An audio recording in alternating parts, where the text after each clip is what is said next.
Well, every Monday I'm joined by best-selling author and associate editor of The Spectator, Douglas Murray. Douglas, you wrote a superb piece in recent days about Vladimir Putin and how Mad Vlad has watched the weakness of the US president. He saw the shambolic withdrawal from Afghanistan and he's now made his move. Douglas, did the Biden administration's weakness embolden Putin to act? I think it's clear that Putin was watching very clearly, very closely, and there was a reason why he didn't act in the 4 years of the Trump presidency. I'm not a great advocate of Donald Trump, but I mean, it seems perfectly clear that Donald Trump was a kind of deterrent to Vladimir Putin. Whether the rumors are true that Trump is reported by a number of people to have actually said to Putin at one point that if Putin invaded Ukraine on Trump's watch, that Trump would bomb Moscow. Who knows? Something like it is possibly true. He was certainly deterred, Putin, for the 4 years of the Trump presidency. During the Biden presidency, clearly he's been keeping a close eye on things. Don't forget the troop buildup on the borders of Ukraine began last March. This is almost 12 months that this was happening.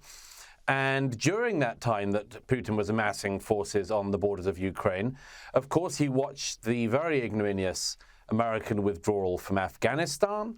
He saw with increasing clarity, the fact that the West does not want war for very good and unnecessary to rehearse reasons. But he saw that. And he obviously thought that, therefore, this was his moment to go into Ukraine. Of course, the flip side of that is that it may well be Vladimir Putin who has miscalculated very badly.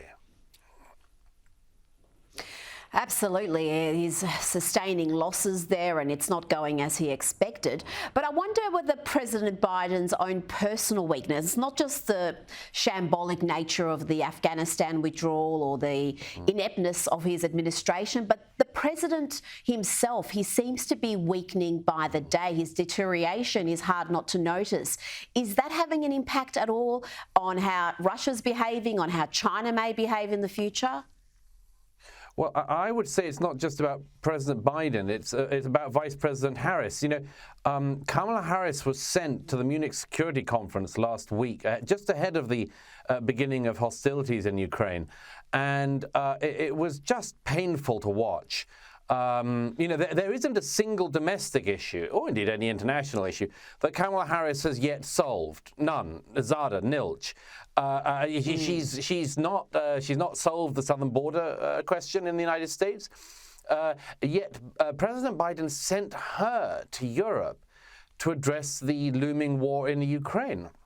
And it was a quite extraordinary thing, by the way.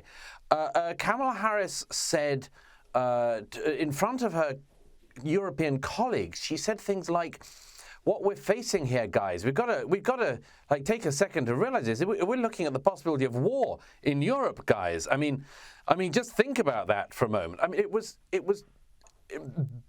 way beneath something that should just be. I mean, it was beneath something that a school child would say in that situation. It was profoundly embarrassing that the world's superpower at that moment was speaking in these banal, meaningless cliches.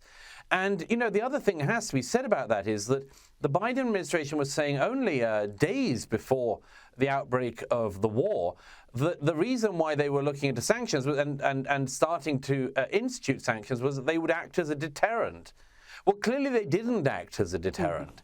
So even that absolutely, the first thing they actually did, the one thing that Biden administration was sort of proactive on, has, by everybody's witness, totally failed because it did nothing to deter Vladimir Putin.